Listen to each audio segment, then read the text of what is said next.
Welcome back to the Deeper Pulse and the continuation of the Culture series.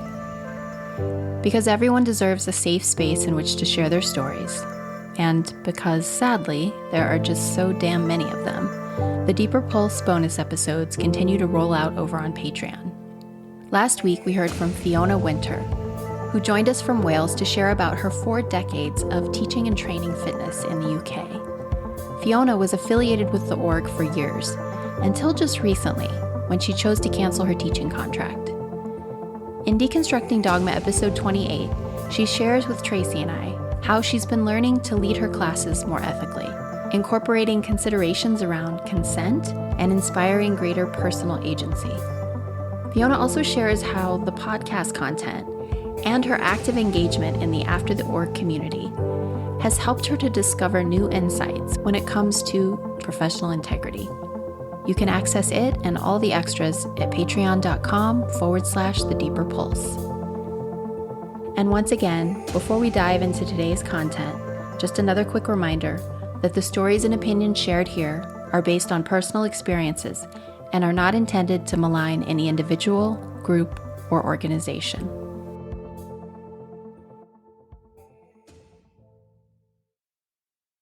Content warning.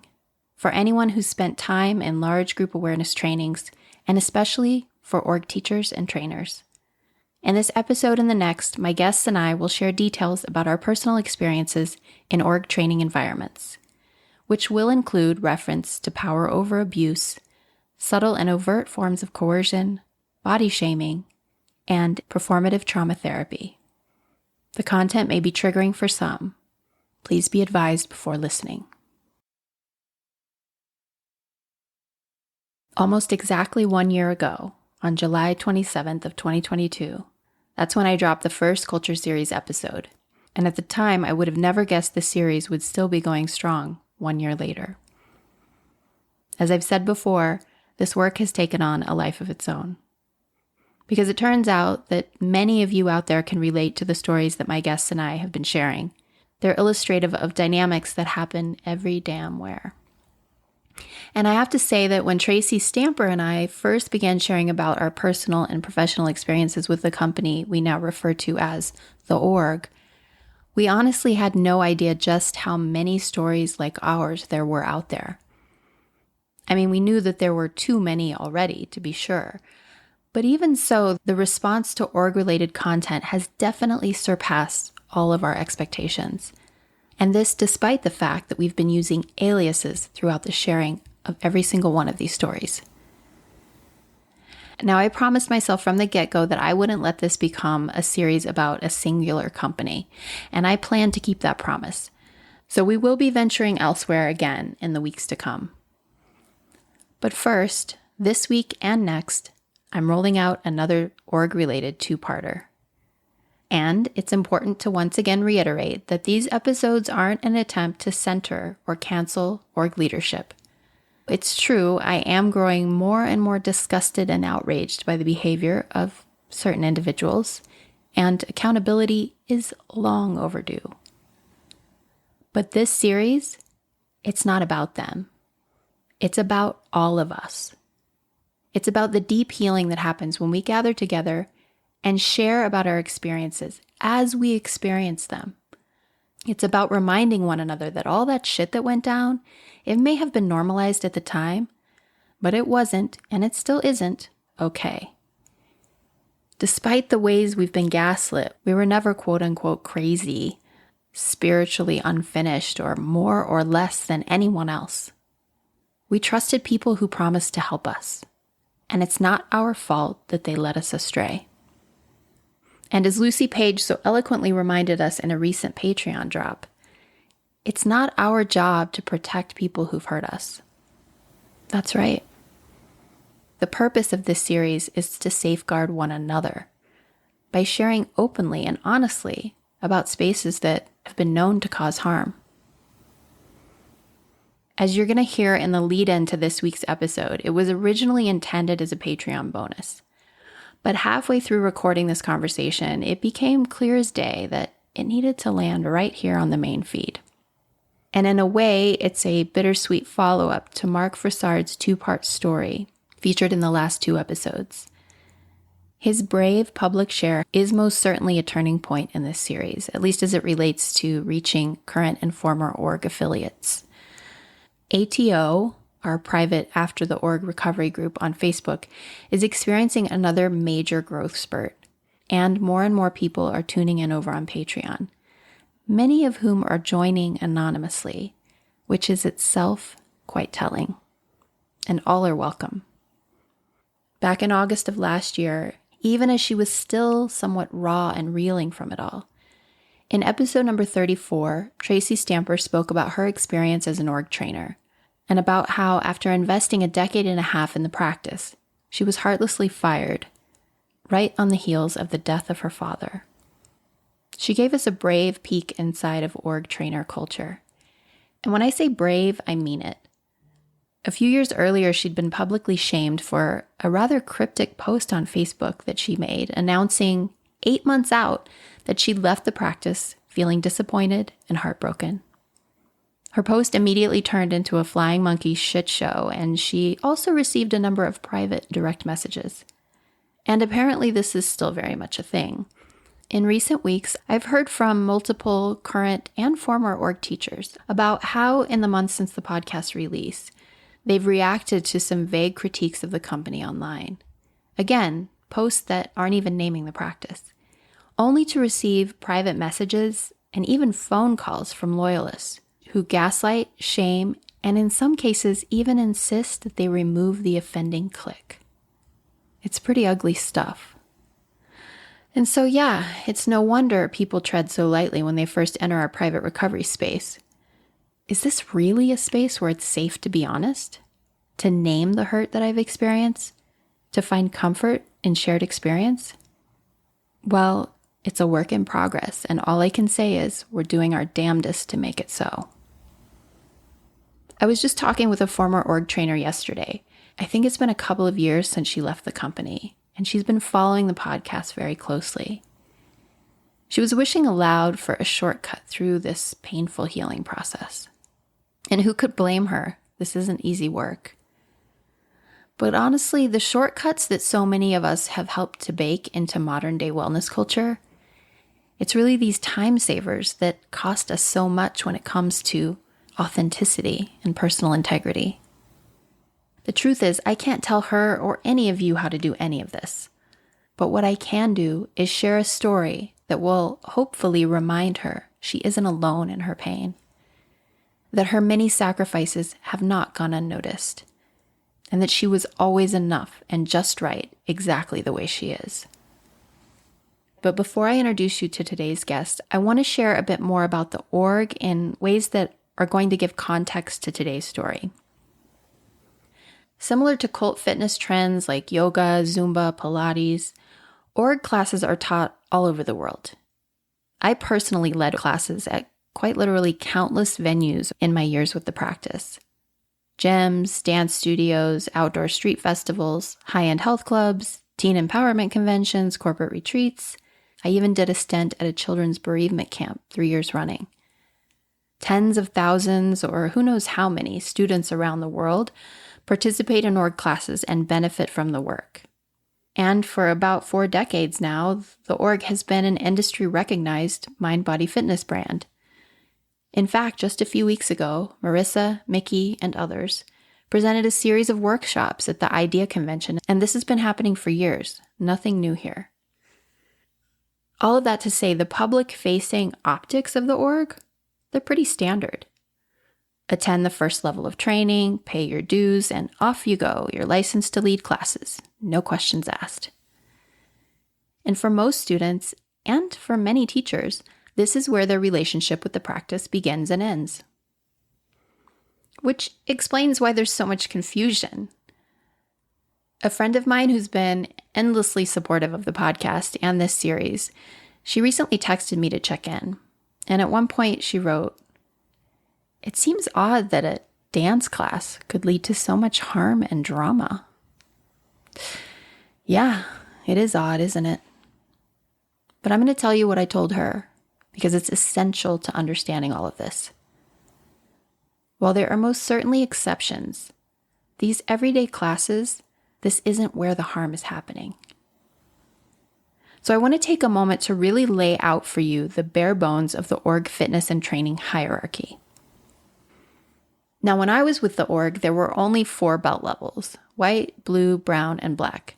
And you should know that any similarity to martial arts programming starts and ends there. Level 1 at the org is also known as the white belt, and it's entry-level programming, a requirement for all aspiring teachers. While some students do attend the level 1 training for personal development purposes, everyone who completes the 7-day protocol is given the option to license as a teacher at the end of the training week, which essentially just means signing a contract, the kind that virtually no one reads, and paying a monthly or annual fee to gain access to music and choreography, as well as the permission to use the org name. While some of the curriculum in Level 1 is a bit troubling, and you can see Patreon for more on that, for the most part, the training focuses on simple anatomy, music, and basic choreography. And it's worth noting that as far as I know, there are still no teaching practicums or final assessments for any of the org belt levels. In order to progress, you pay the required training fee, which is usually around $1,500, and you complete the week-long training. I'm not sure how it is now, but it used to be an unwritten rule that you had to wait at least a year between levels of advancement. Back in the day, the belts were purely symbolic. All you got at the end of each training week was a very fancy dinner and a graduation certificate. But since then, the belts have become literal. Now, each trainee receives a long stretch of colored fabric that's about 4 inches wide and 7 or 8 feet long. It's generally wrapped around the belly repeatedly before being tied off at the waist, the tail of its end swinging downward as trainees dance in closing celebration. And belt levels matter a lot. They're commonly referenced in everyday conversations at the org. So-and-so is a blue belt from San Diego. Oh yeah, I've met her. She's the black belt from Australia, right? Hey, what belt level is she? Do you know? This is normalized banter among diehard org participants, and the answers to such questions are given considerable weight. All of this despite the fact that someone's belt level, in actuality, reveals very little about them, other than how much time and money they've presumably invested in the practice. And I say presumably because not everyone pays for the training they receive. But more on that later. Looking back, I really think all this belt talk banter really just helped each of us to know our place in the social hierarchy. It was a signal to us who had greater knowledge, access to the teachings, and in some cases, proximity to power. I spoke with a former trainer a while back who was kind enough to show me, via Zoom, her vast collection of belts, which of course included the prerequisite, white, blue, brown, and black, but her black belt included some add-on stripes that she'd earned by attending the 1st and 2nd degree trainings. And if you watched season 1 of The Vow, you may recall some colored sashes, the ones that the Nexium proctors and coaches wore as they moved along what they referred to as the stripe path. It had a very similar look and feel. But this dear trainer friend of mine, she wasn't done showing and telling. She also had, and I hope I'm remembering this correctly, a green, orange, and red belt. So 7 belts in total, each one evidencing another stage of advancement. All of this is textbook cult curriculum capitalism. Levels are added on indefinitely. It's a continual money grab that keeps people in the fold. For years, Marissa and Raul, the org's founders, were the only ones who were teaching training intensives. And then at some point, kind of early on, they invited roughly a dozen or so black belt teachers to become first-level white belt trainers. These select few, who are now known within the larger org community as first-generation trainers, were permitted to train new recruits and were also at one time promised commissions for signing on new teachers to license with the practice. teachers who Marissa and Raul hoped would eventually progress through the more advanced belt levels that for a very long time only they were permitted to facilitate. Now, at first glance, this proposition sounds a little MLM-ish, but it also seems like a maybe okay-ish business opportunity, right? Well, as it turns out, not really. Most of these first G trainers found it very difficult to fill their trainings. Back in 2002, when my former partner and I were trying to seed the org practice in Orange County, I recall Seth, the org CEO, sending us an entire box of VHS tapes, DVDs, I can't remember. But essentially it featured a new release routine that had been produced to move the org practice into the mainstream. We just started teaching at a very high-end health club in Newport Beach, and Seth's suggestion was that I pitch to club management that they play this video on a loop at the front desk in the hopes that we might sell a few copies, but mostly with the intention of driving people into our classes. I loved this routine. My black belt mentor in Boulder had taught it when I was first starting out in the practice 2 years prior. I had since learned the choreography, and I sometimes taught it in my classes. That said, this recording, it didn't at all strike me as a viable promo hook. Quite honestly, I felt a little embarrassed showing it to people. And at the time, I couldn't really articulate why, only that it seemed, well, I guess it felt kind of culty. Looking back, there are many reasons it felt this way, but a huge part of it was how Marissa and Raul were continually centered in virtually all of the org's marketing and training manuals, which gave everything a guru-centric and often overtly mystical woo vibe. But of course, at the time, the fact that none of this appealed to mainstream audiences was kind of a source of pride within the organization. I mean, obviously the org was just simply too cutting edge to be understood by all the normies out there. They just didn't get it. But they would if we could just get them in the damn door. Now, looking back, I'm not at all surprised that people weren't flooding into our classes. Despite Seth's well-rehearsed and hugely hyperbolic sales pitch, the same one he probably still offers to whoever he decides is the next new rising star of the season, the org is never going to be the next big thing. Nevertheless, in 2011, a few months after Raul requested a buyout and left the practice for good, Marissa and Seth decided it was time to go for their biggest money grab yet. Now, I can't possibly know for sure, but I feel pretty confident venturing an educated guess that the decision to add 4 to 5 dozen new org trainers was not in response to an ever-increasing need for trainers. In fact, I'm willing to guess that the existing first-generation trainers would have probably had no problem keeping up with things. These are gifted facilitators who were more than willing to travel. Generous humans who were already working overtime and very often for free, trying their damnedest to generate a demand that simply wasn't there. I was maybe 3 or 4 years out when I received my trainer invite in the mail. It surprised me. Raul had stepped away the year before, and I hadn't exactly left on the best of terms with Marissa and Seth, so needless to say I was a bit stunned to suddenly be receiving a piece of mail from HQ. While I no longer received snail mail, I had unsubscribed from the org's company email list 3, 4, 5 times before I was finally removed. It was a bit triggering to say the least, and so I'd been pretty relieved when after many attempts my unsubscribe finally took. And fortunately, time does heal some wounds, because in January of this year, in the middle of a Culture Series critique of the company, I was once again resubscribed to an org mailing list without my consent. I mean, this was just recently, y'all. Like, what the actual fuck? Know your audience. And also, is that even legal? But I digress. Back to 2011 and that large envelope I found in my mailbox. Feeling shaky, I ripped open this giant mailing envelope to discover what can only be described as a whole mess of elegance.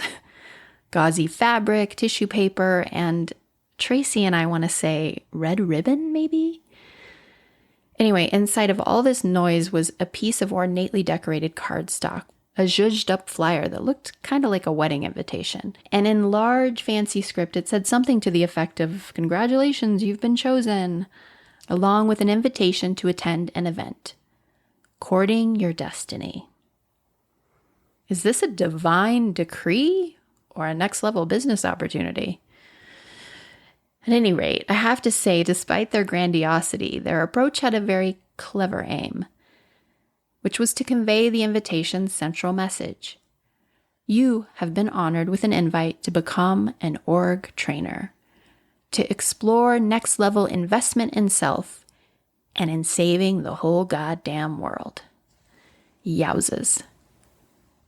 If I hadn't already flown so close to the sun and got burned, it's highly likely, it's pretty much fucking guaranteed that I would have attended this event. I instead declined the invitation, even as some still indoctrinated part of me grieved the loss.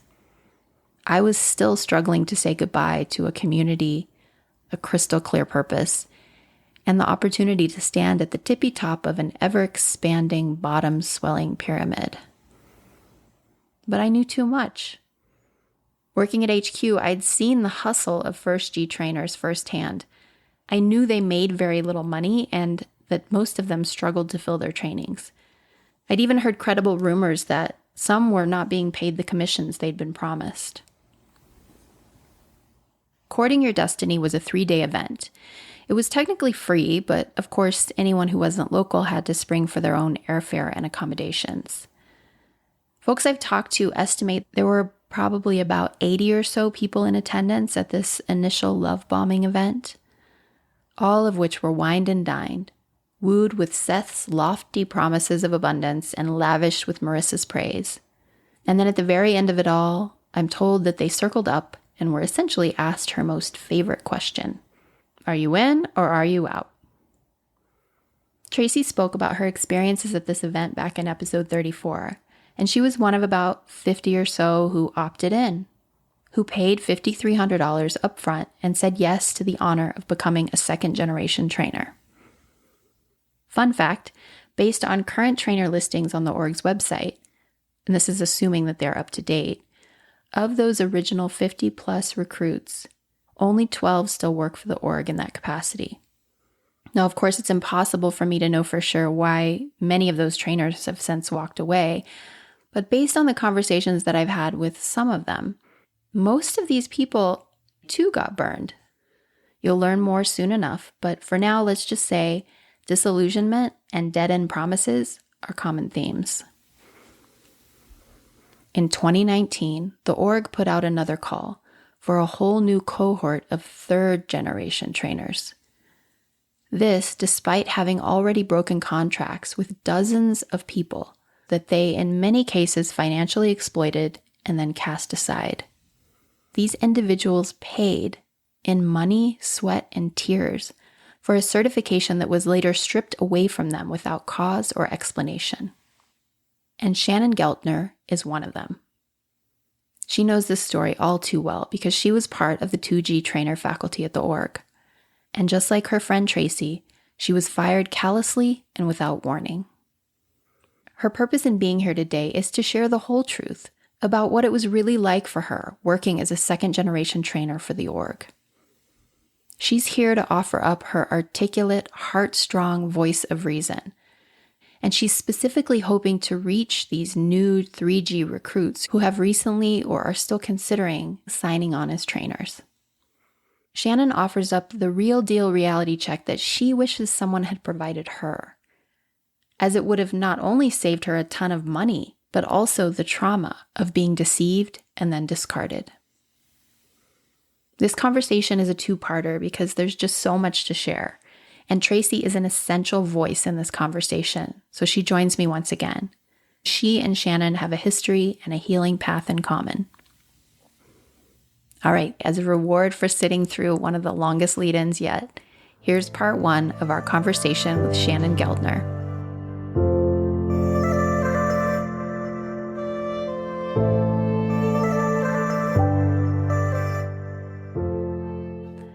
Hey everybody! everybody. Welcome back to Patreon, another episode of Deconstructing Dogma. We are here with Shannon. We're so thrilled to have her here with us today. And we've actually, the three of us, been sitting here without recording for, I don't know, about 20 minutes now. And the discussion got so juicy, I interrupted both of the ladies and I said, we have to press record. We've got to do this so that everyone else can hear. So we're really happy to be here with you today and to welcome Shannon, who's joining us. And we're going to start with what we were just talking about. We're just going to kind of pick up on the thread that the three of us were just on, which is really around asking Shannon the question, like, how do you feel being here with us today? And where it was going was something that we were finding a lot of common ground in. And so I'm wondering, Shannon, if you could share with us, welcome, first of all, and if you could share with us how you're feeling being here with us today. Yeah, I was sharing with both of you that I was feeling a little anxious and a little nervous about talking out loud about something that to me was very personal at the time, leaving the org and all of the things that led up to that. It's also that whole nervousness of talking in the sense that I'm also going against the learning or the training that I practiced for so many years. That's one of the things that's, in my opinion, has been a bit of an overarching theme through your podcasts. Just that ability to speak out loud about an experience that happened to me or that I was involved in. And just that nervousness of putting myself out there and talking about it. So that's what we were discussing before we came on, for sure. Just it's a lot. Yeah. It's a lot. And Candace, does that sound familiar to you? And I was sharing with the gals that I was just working on kind of a big week as we're recording this. This is kind of a big week in the podcast. And I was just working on intro content and just grappling like big time with this feeling. It's like a wave that just rises every so often. And it's just this feeling of like, what am I doing? Who do I think I am? And am I just causing a bunch of trouble here? And is this even necessary? Just all of that self-doubt and all of those feelings.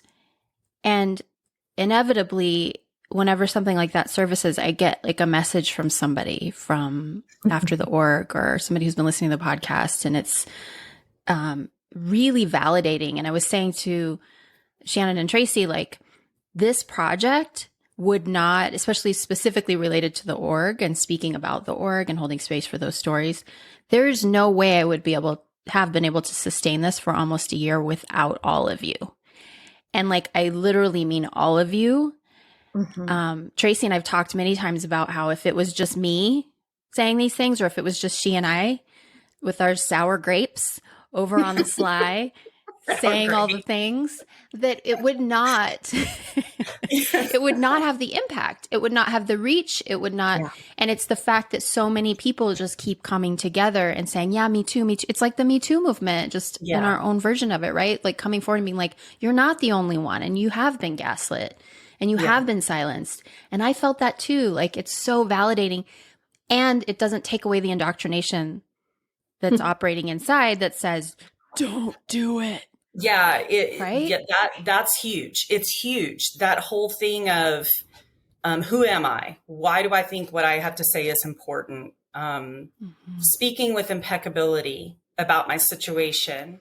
But this is where I always go back to, but my experience was my experience, and there's validity in that. It's not just, oh, I had this and I'm talking about somebody that's not here, like we were saying, it's really very personal in the sense that I know what I lived through and what I experienced. And that's why, say, for example, when I first listened to your initial podcast with Tracy, how I was just so overcome with emotion in the whole, I'm not alone.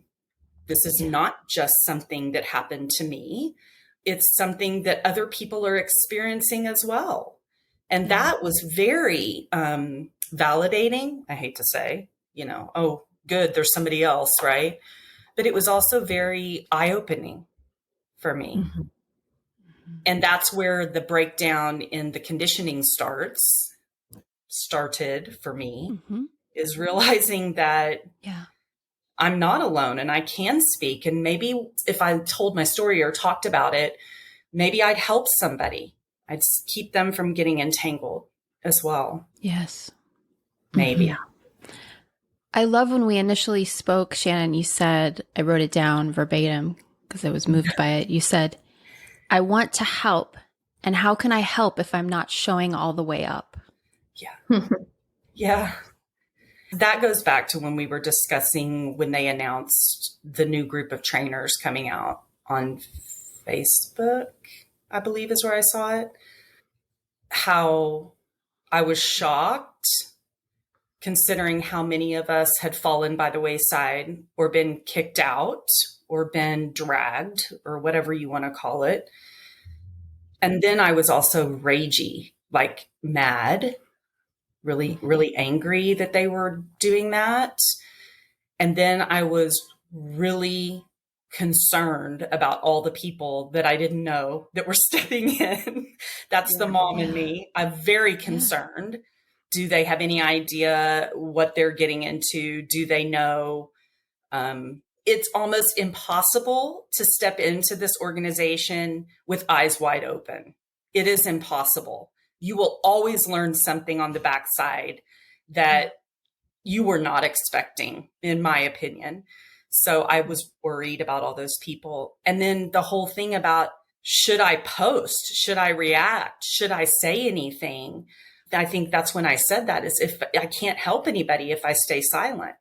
Yeah. I'm just sitting over here seething in private and quiet, and I'm not helping anyone make better choices, I guess. And I know that we all, are on our own path, and we all see the value in the org in different ways. I understand that. And it's not up to me to make those decisions for anybody. But me personally, I would have loved to have the information when I made the decision to step in to be a trainer. I would have loved to have that information, had a little bit more insight into what's behind the curtain. Yeah.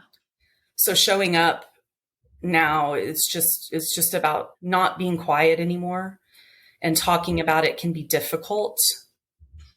For me personally, there's so much emotion wrapped into it, so much self-doubt, so much frustration with how it all kind of fell out. And my therapist would say frustration is just anger, Shannon. It's just anger. Don't call it frustration when it's really anger. I'm like, okay. So that's kind of, I think, where that came up, Candace, honestly. Maybe that was kind of a long-winded response to that, but that's what I recall it being about, that initial, they're seriously asking for more people to come be trainers. Right. They had amazing talent in the group. What were we, next generation? We're next generation. Was what we were. Yeah. Second. So there was amazing talent in that group. But one by one, we're culled from that group, and then now they're going out and casting the net again. Yeah. And I mean, I can be really, I think my personal thing is I know that it's more money driven than anything, because that's very much a driver for the org. So I remember thinking that, but it was also just that whole investment in these people, I'm thinking like innocent lambs, not knowing what they're getting into. And of course, I'm only basing it off my experience. Maybe you can speak to that, Tracy. Maybe you can. Yes. Very much. For hours and hours and hours. Totally echoing everything you say. And for me, so Shannon, I'm trying to remember when we met. It was in Portland, a FAB, the first one. It was the first time I ever went to Portland. I went by myself. I didn't go with a group of people or any friends. I was like, I'm going to go and find out what this is all about. And I met you. Probably, I think it was the first day I was there, and fast friends. Fast friends. Fortunate to have met you. I was a white belt, so I was still kind of early on in my practice.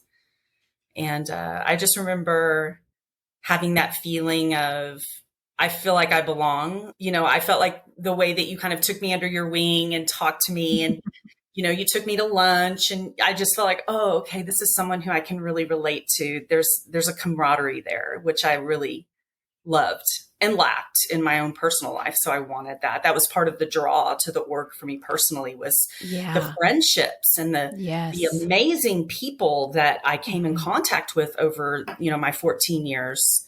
Just the caliber of people. It was just a blessing. I still think of it as a blessing, the people that I met. For sure. So, yeah. How amazing for a long time, that was the most painful part for me, was feeling like I had lost that community of amazing, gifted, bright, compassionate, talented people. And here we are. Right. Coming together on the other side in a different way. Again, yeah. Yeah, that I would agree. I definitely would concur with that. The leaving was painful in the loss of my friends that I had built relationships over the years with. Yeah. I remember reconnecting with you, and you were pivotal. I shared this with you before. You didn't know it at the time, but you were so pivotal to me. I reached out several years after everything that went down, and you and I had a very brief Facebook Messenger exchange, and you gave me the hope that, yeah, you can keep going. There will be a next chapter, Tracy. And I didn't realize, I had no idea what had happened to you. I always wondered why you were gone. And to see that you had moved on and found something else to pour your passion into, and, both professionally and personally, I looked at you as someone who was moving on, and I couldn't figure out how to do that.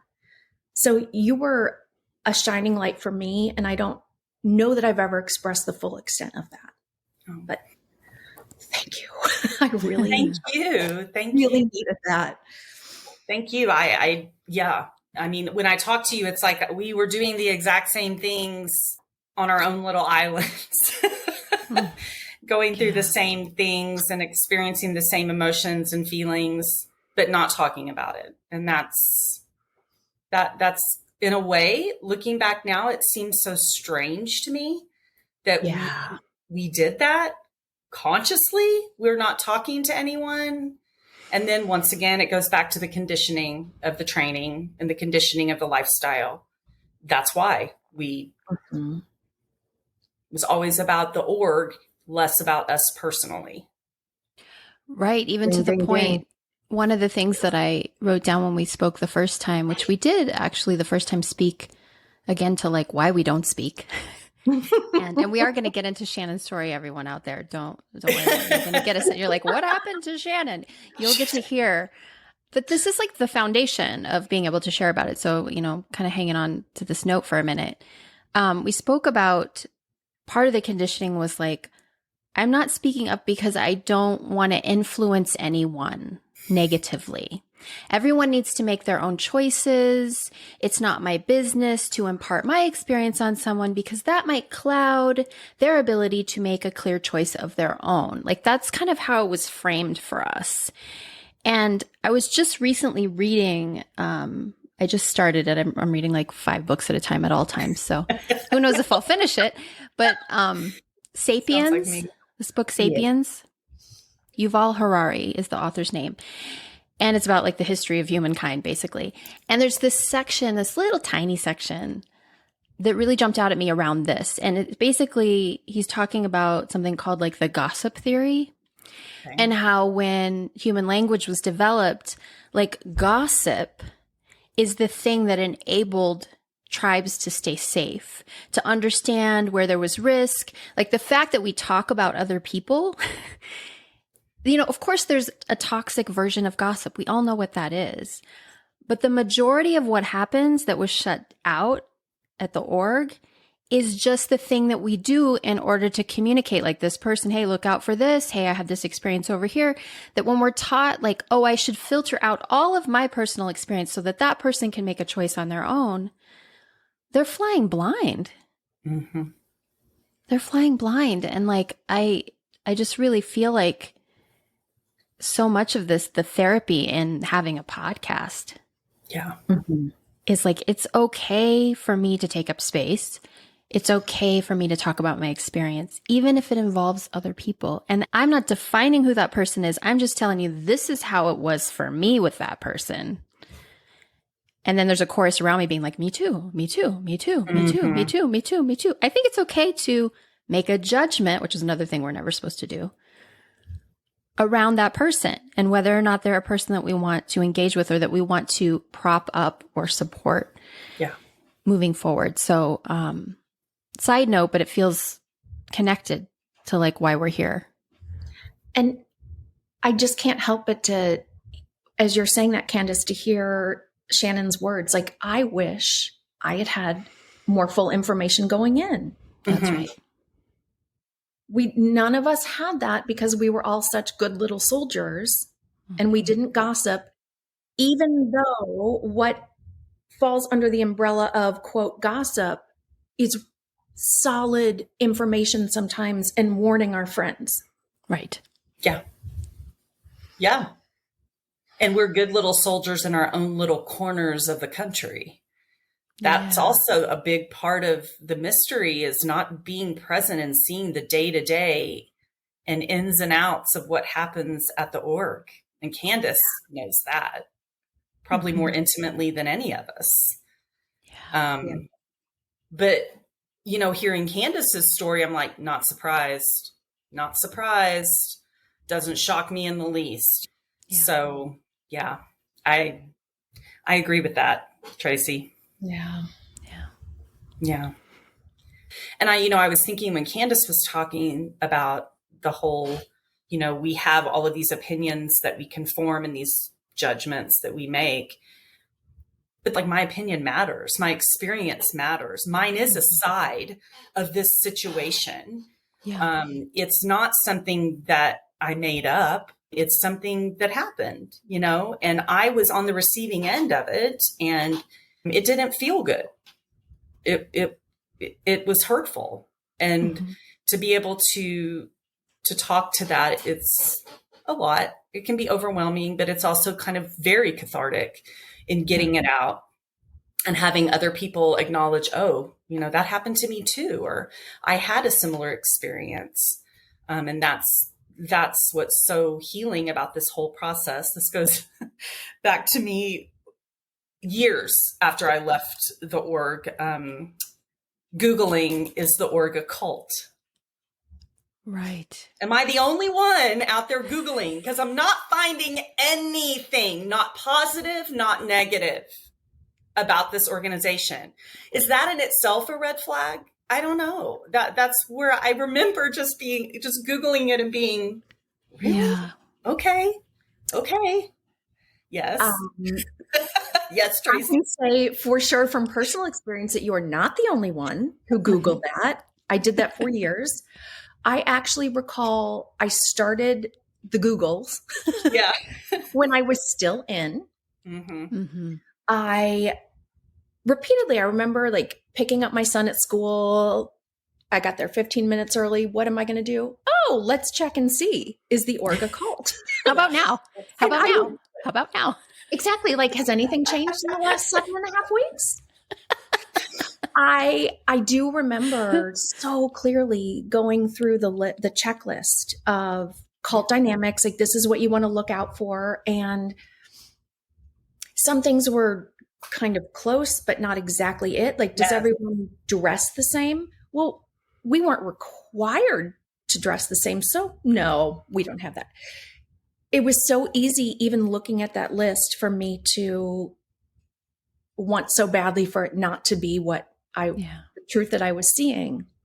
There was that grappling. There was that grappling for me as well, Shannon, while I was still in.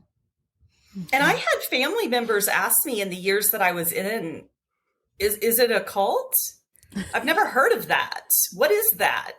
Well, I've never heard of it. And I'm like, it's not a cult. I mean, how many times did you say that? Did you say that ever? Yeah. Oh, yeah. I said that.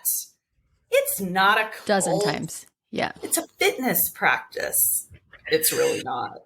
We're just dancing. Really, how can that be a cult? Yeah, it was. And I think the whole just, once again, the stepping away, the moving further and further away, and then looking back and being able to see. Yeah. That in itself is overwhelming. And I know for me personally, there were moments where I could see, but I would shut it down. I would just shut down. Like, that's not who I am. Am I that gullible that I would get sucked in? You've said it before. Nobody goes to look to be in a cult. Nobody joins a cult. Nobody joins a cult. Yeah. It's hard for me to digest that I could have been in that situation. But then, I mean, as things progressed, we talk about getting closer and closer to the inner circle, and the way things change as you get closer to the inner circle. Mm-hmm. That's what happened to me. And I hear people say, I even say it because I love to cook, right? Like, that's my thing. I love to do it. It's what I do when I'm at home to relax. And people are like, oh, you should write a cookbook or open your own place. And I'm like, no. I'm not going to do that ever again. I'm not going to get so close to something that I love that I get burned. I'm not doing it again. Once bitten, good enough. Right. So I'm like, I'm going to keep that for myself. Mm-hmm. I'm highly allergic to anything organizational as well. Oh, 100%. Highly.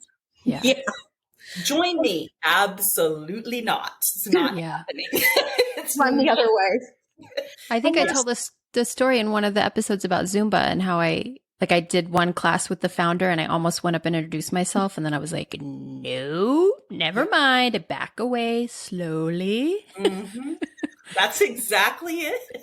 Step away from the scene. Step away from the guru. Exactly. Guru, I'm out.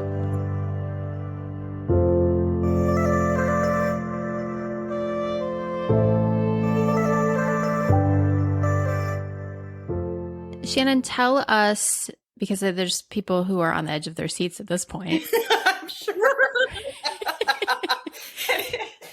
Who haven't met you and don't know your story. Like, what's your story arc with the org? If you would give us an overview of your journey of how you got in and how it all kind of played out. I have twins. My twins are now 24 and they were born not well. So I had them 3 months early when they were 26 weeks and had a lot of 3 years of just completely being consumed by taking care of them and raising them and being a mom, and felt that I had gotten to the point where I had kind of lost myself in this being a mom and taking care of my kids. I was extremely obese. I had gained a lot of weight. And I had this epiphany moment where I can't do this anymore. I can't be like this anymore.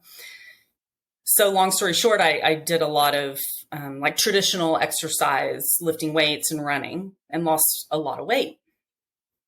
But then just kind of to skip ahead, I went on a retreat to Red Mountain Spa. This was a retreat that was put on by Self Magazine, if you remember Self Magazine back in the day. Totally. And it was one of those things where I was saw it in the magazine. I was like, this is what I need. I'm going to go do this and just get away. And so I went. And it was just like when I went to Portland, I went by myself. I didn't know anybody. I was just kind of taking a leap of faith. And in that retreat, I did the org practice. I remember being in that class at Red Mountain and having that euphoric moment of, I found it. I found the thing that will carry me. I found the practice I want to do. I found it. The whole class, I was just, I can't believe I'm doing this. This is amazing. I love this, love this, love this. So left there, went home, found it locally at a studio here in Dallas and started taking classes. And then in 2004, I did my white belt. 2005, did my blue belt. 2006 did my brown belt, and 2008 did my black belt. Those are like the core ones. I also did the first degree black belt. So Woo, woo. I'm just going to say Fancy. it's not what it sounds. Yeah, for those of you who are not a part of the org, It's not what it sounds not like. what you think it is. I'm just going to throw that out there. And I loved every minute. Did you do them at HQ or did you do them regionally? I did my first belt here locally in Dallas at the studio where I was taking classes. And then every other belt that I ever did, I did in Portland. So I did go up. With Marissa? I did and my Raul. blue belt with Marissa and Raul. I did my brown belt with Marissa and Raul. And I did my black belt with Raul. Mm-hmm. Well, the reason I always ask, people might wonder, like, why I always ask who people did their belts with. The reason I ask is because I think it's interesting to see the arc of someone's story and when they actually got exposed to the founders directly, because it's just a different experience depending on that, I think. To do the first level of training not with them, I think it's a different kind of slow burn indoctrination. And it was a very intimate first training. My white belt was intimate, small, right? 9 or 10 people. Mm-hmm. Fast forward to blue belt, it was 50 people in the blue belt. Yeah. It was a big one. It's a big difference. Yeah. Huge. The dynamic. Speaking of your blue belt, I have a note here. And I think you know what I'm going to say. I just have, here's what I have noted, everybody. Red flag, blue belt, prostrating. Would you care to elaborate? First red flag that I remember thinking, what is happening right now? One of my fellow trainees, we were in the award ceremony at the end, the belt ceremony. We were getting certificates and our belt.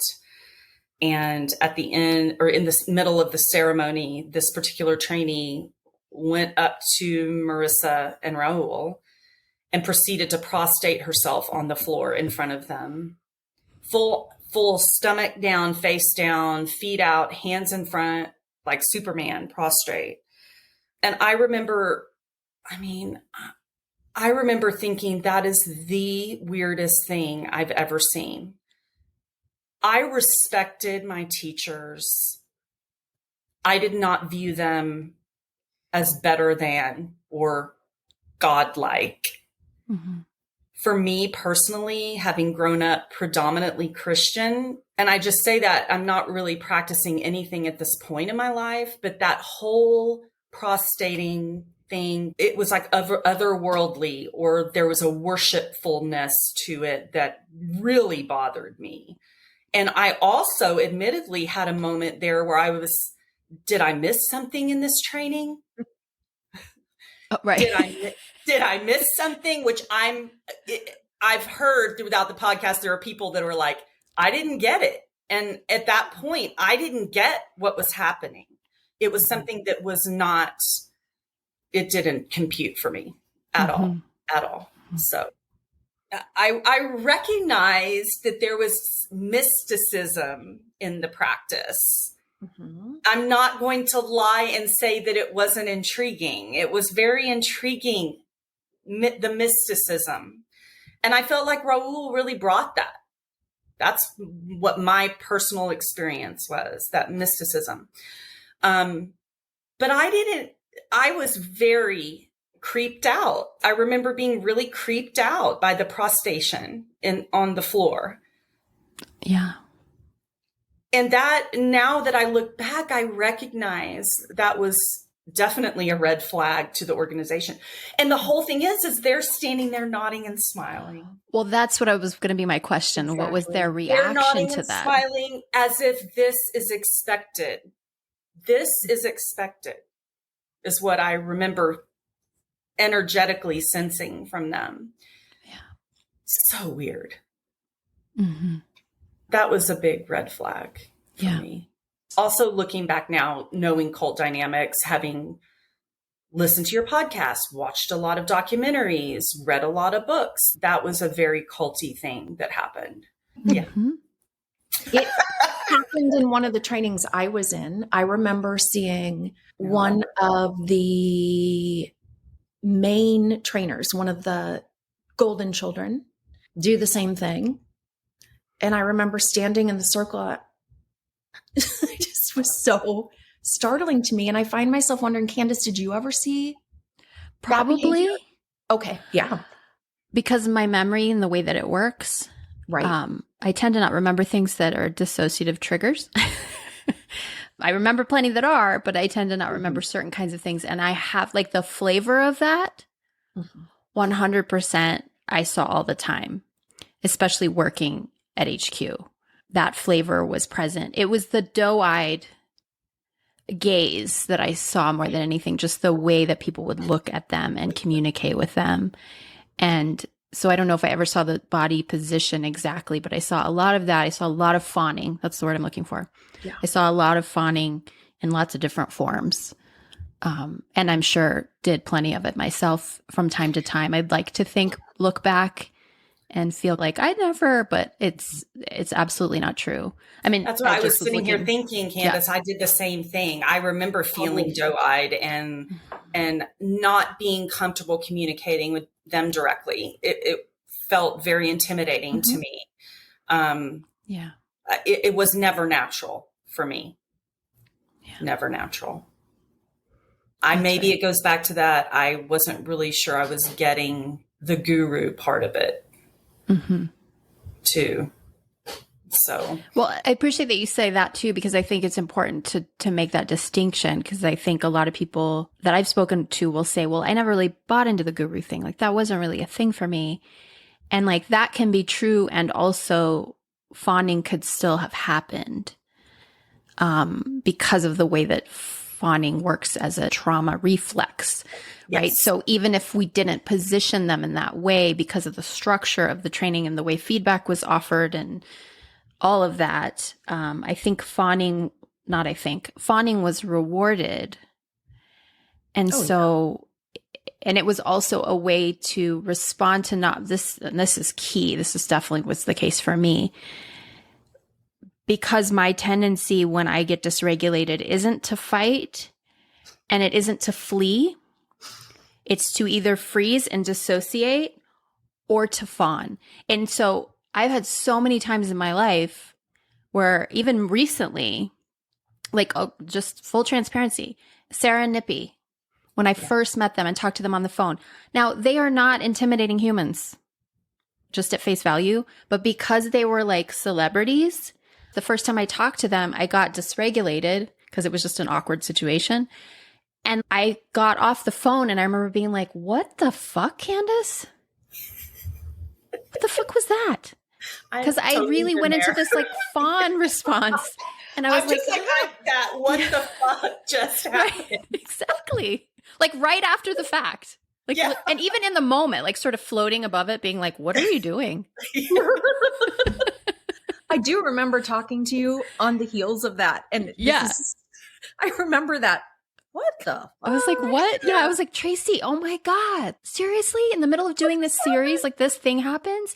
And these are not people who are asking me to do that. To be quite clear, it's about the social hierarchies. And because of they were on TV and all this stuff. And like, I rationally don't give a shit about any of that. But it's like, it just kicked in. Yeah.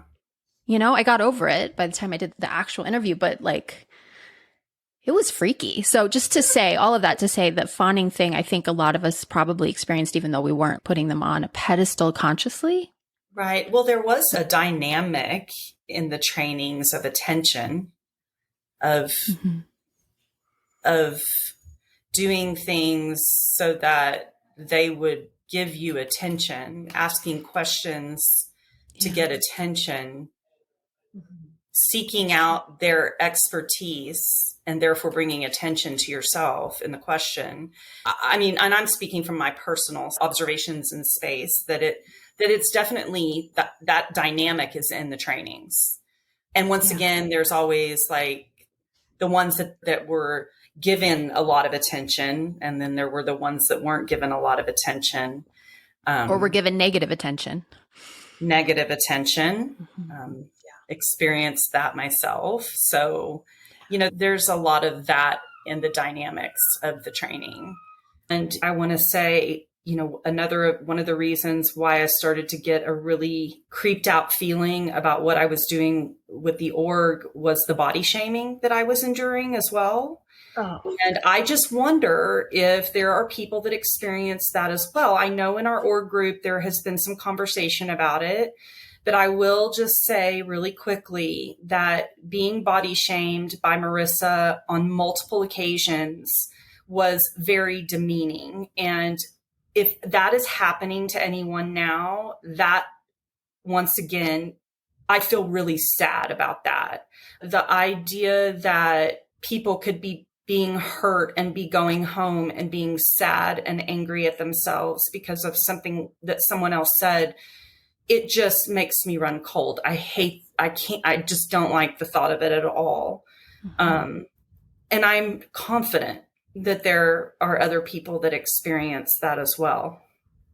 Definitely. That part of it. I remember being so taken aback by it. If the org is for everybody, why is that even coming up and being said? Mm-hmm. And so if I could just give everybody a virtual hug that has experienced that or that might experience it, that was a small part of my experience. But it was still a part of it. So I do want to say that just so that people know that that did happen to me as well. And that anybody else that it happened to, I have you. I've got your back. I know what it's like. We're broken and we struggle and we get up every day and we do our best. And to be put into an environment where you're broken down more is just, it's unacceptable. It's not necessary. We need to be like what we're doing, being vocal about all of this so that hopefully people will hear it and recognize that it's not the best path. It can be a path, but it needs to be a thoughtful one for sure. Body shaming is violence. Absolutely. Abuse. It's absolutely abusive. It is absolutely violence. And to me, what makes the fact that body shaming was happening even more egregious than it already is that the practice is repeatedly portrayed as a safe space with regards to that. Love your body, love your life. Mm-hmm. It's based on body acceptance. And you cannot say that and then turn around and body shame people. That is so fucking confusing. Mm-hmm. And I'm also thinking, so right now we're speaking about our roles as trainees. And I found myself flipping that, and we can get into this later or not or whatever. But when I stepped in to the role of trainer, how did it feel for my trainees? Yeah. Yeah, I felt like whenever I started facilitating, I had more energy around not bringing those weird dynamics to the training. I kind of had this sense of I know what not to do, what I don't want to happen. Mm-hmm. I want to get down there with them. I don't want to be up here above them. Mm-hmm. So that was an element that I brought to my trainings that I was conscious of. I don't want to have that weird, like I'm the guru and you're the student sensation. That's not what I was looking for. Let's learn together was kind of more of my style. Yeah. Well, I think one thing that can happen there that I feel like Sybil Nance spoke to a little bit in my conversation with her, because in yoga culture, this happens a lot as well, the guru worship specifically. Mm-hmm. She was talking, and I don't want to put words in her mouth, so maybe she can clarify if I get something wrong, but what I understood that she was saying, one of the things she was presencing was how when somebody would be in that space of fawning, that the teacher, the leader, rather than dealing with that as an issue of regulation and helping that student to reconnect with themselves, they would be sort of made an example of. Like they would almost be picked on in a way. So it's either the leader's like feeding off of the fawning and getting off on it, or they're like, don't fawn at me. And it's a deflection of, you're fawning at me. There's something wrong with you. Not understanding that it's a dynamic of the nervous systems interacting. It's a dynamic of how you're leading.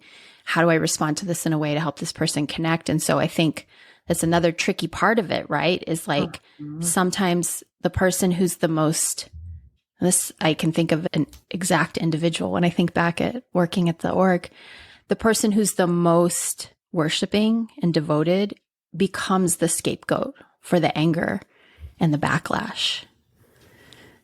Whoa. Can you clarify that a little more? The person who's the most, yeah, like it's almost like soldier? It's almost like the person, not even the soldier thing so much as the person who's deferring their authority at all times. Becomes the person who, it's almost like they know they can get away with mistreating that person. So that person becomes sort of an outlet for that mistreatment.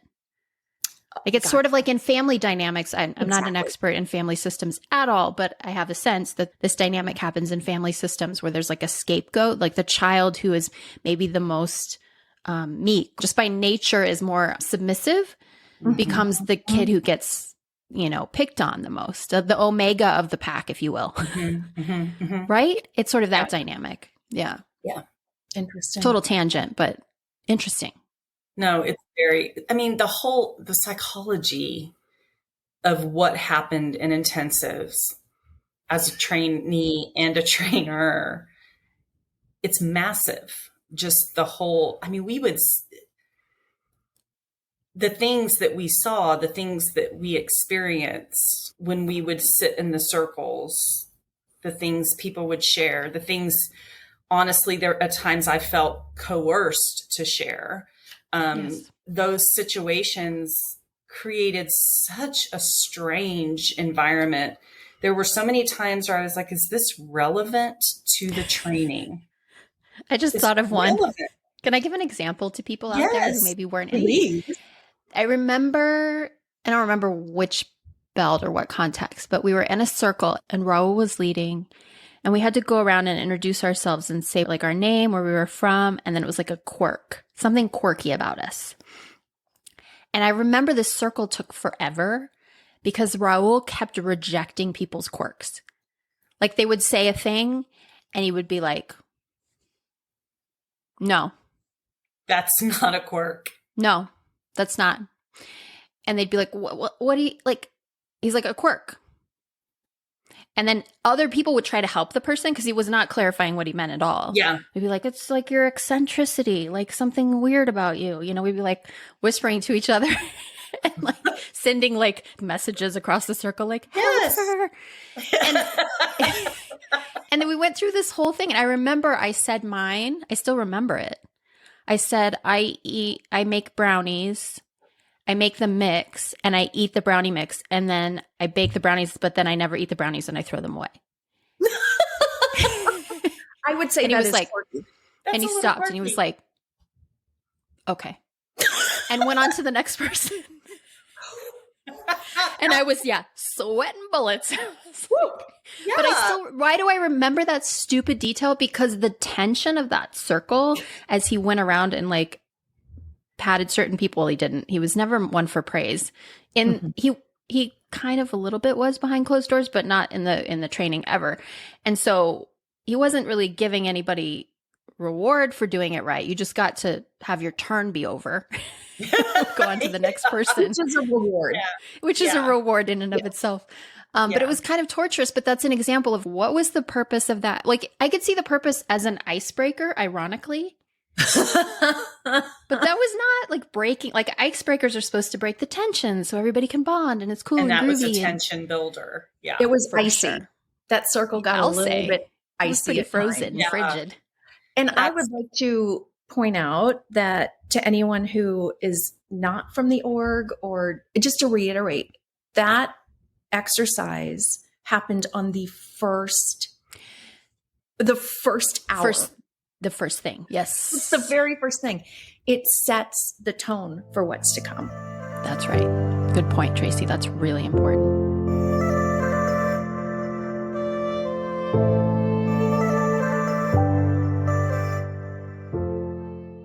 So speaking of the trainings, where we are getting back to Shannon's story is you progress through the belts. Yes. And then there's this moment where you have this opportunity to become a trainer, which you ended up taking. Can you tell us about how you moved into the path of being a trainer? Yes, I received a letter from HQ inviting me to come and be a trainer after I had been, this was like 2010. And I remember getting this letter and thinking, really? Me? How exciting. First, I was like, oh, so they saw me. Like that was my first reaction was I've been seen and they want me at HQ to carry on the mission. And so I went to Courting Your Destiny. That was a really fun weekend. I remember that was the Love Bomb event, right? Exactly. Yeah. That was a We're Amazing event. That was not what we're doing wrong or any of that. It was, you're amazing and we want you on the team. There were parts of it that were really woo-woo, a little crazy as usual, but it was also kind of just this whole band of like-minded people coming together to conquer the world. You know what I mean?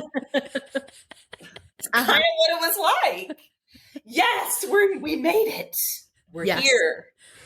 That was what happened. And I got that letter and I went and I chose to step in. There was that moment, I'll never forget it. There was a moment where I think Marissa, that I remember the moment itself more than who was speaking, but it was, if you got that letter and you wonder why me, you shouldn't be here. I remember that. And I thought maybe should I not be here? But then again, I was there and I decided to step in and do the work. So I paid my training fee and I started doing all the work. I did all the work, all of it, read all the books, did all the assignments. We had a portal that we would go in and record our assignments, taught the classes, created my own routine, did everything. And I say it that way because it wasn't, oh, you're a trainer now. It was a lot of personal work. It was a lot of traveling to headquarters and coming back. It was a lot of calls and meetings and writing and reading. And to me, it felt very intensive over the course of time that I did it.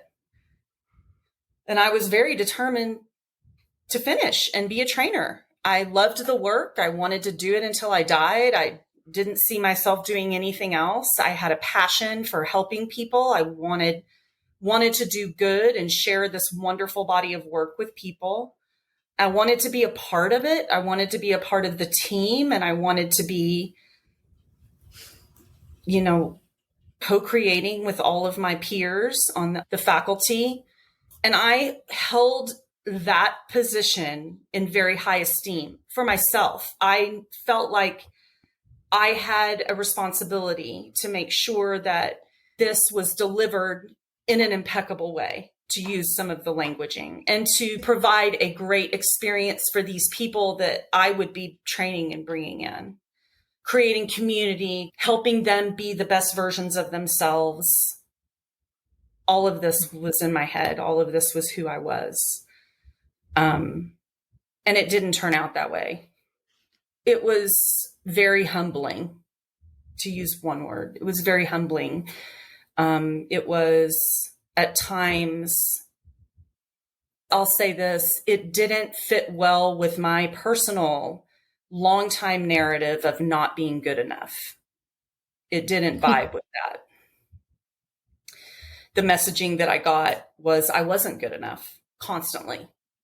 And I know that it wasn't just me that was directed at. There were times where I was in the environment in Portland where that was said to all of us on the training faculty. Mm-hmm. It was disappointing. The wanting to give my best and knowing I was giving my best and wanting to be helpful and part of the team, not getting anything in return, not getting any props, not getting any financial gratification. It was very, in the long run, it was very harmful to me personally. The story of the not being good enough whenever, and I mean, admittedly, this is once again, we have these voices that talk to us. I have this voice that I've always had. It goes all the way back to my childhood, of not being good enough. Something definitely that I've worked with my whole life. And being in an environment where I know I'm with people of the utmost character and caliber, these amazing people in my training faculty group, being demeaned in a circle in the studio and being yelled at by Marissa that we aren't being grateful enough to her, was a lot for me. You talk about disassociating, Candace, that I'm exactly the same. Freeze, disassociate.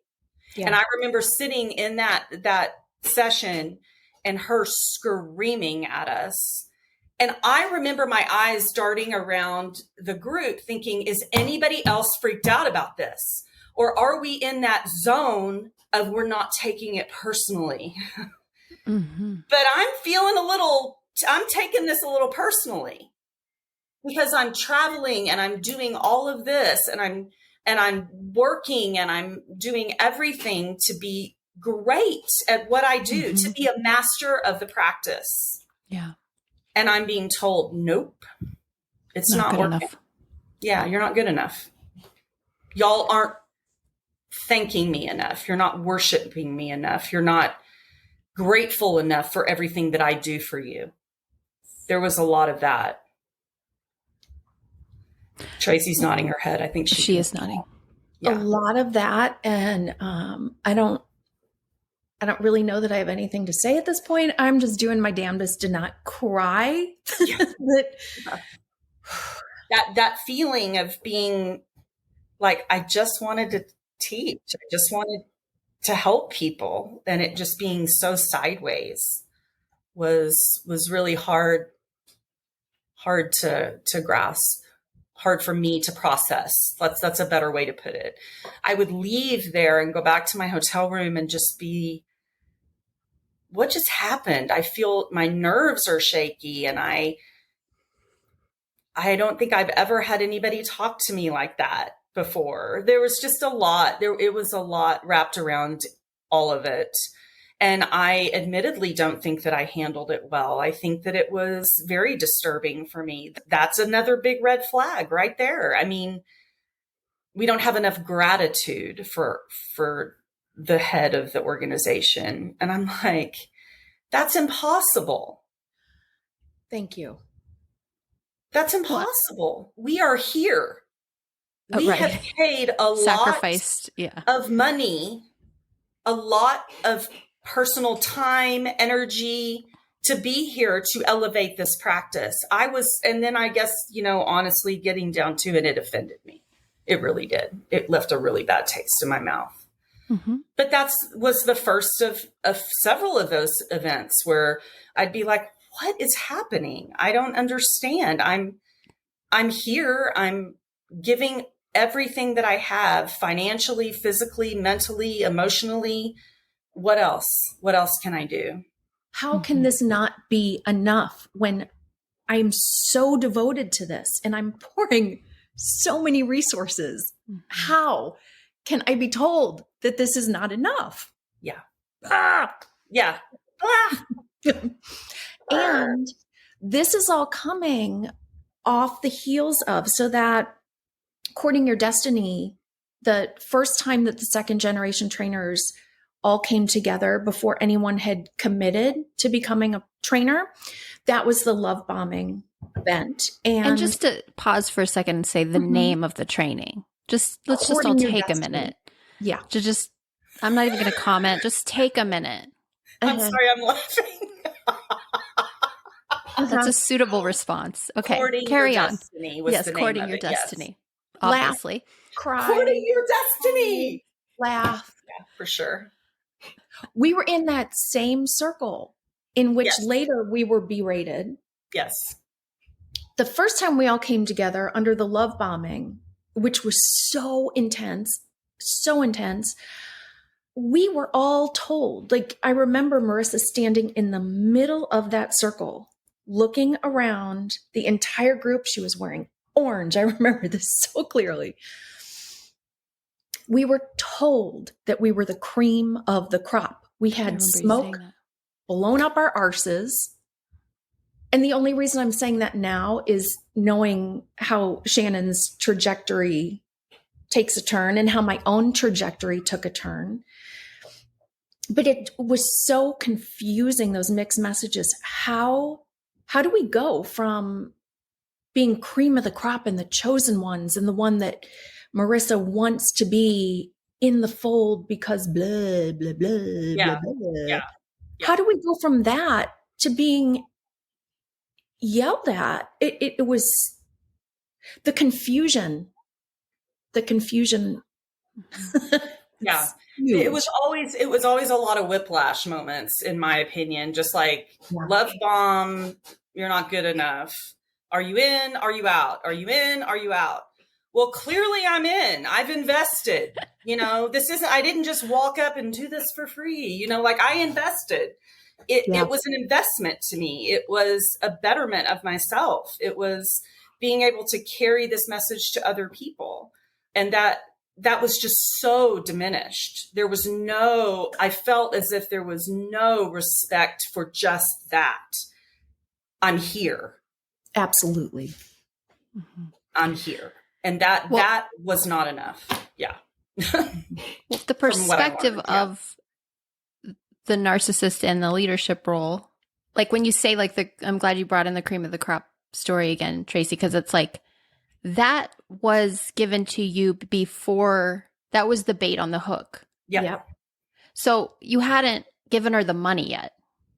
Exactly. Right? Okay. So then you commit and you're in. So it's like that disorganized attachment obviously is super real and super important to presence that.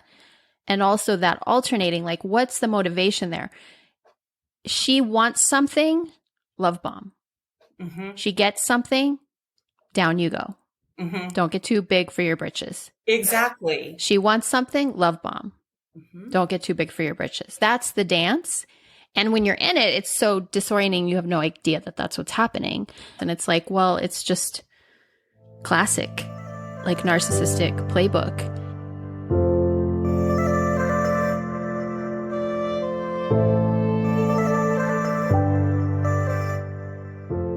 Next week, we're going to pick up right where we left off. And trust me, you won't want to miss the second half of Shannon's story. Shannon and Tracy are going to take us inside of a trainer training and share with us publicly for the first time a very disturbing performative trauma therapy ritual that honestly sounds like something straight out of a cult doc. And then Shannon speaks from the heart, sending out a mama bear message that moves Tracy to tears and then some. Here's a quick peek. And I think that it's so important to recognize that every single one of us that stood up and said, I'm in, we were so worthy, so worthy.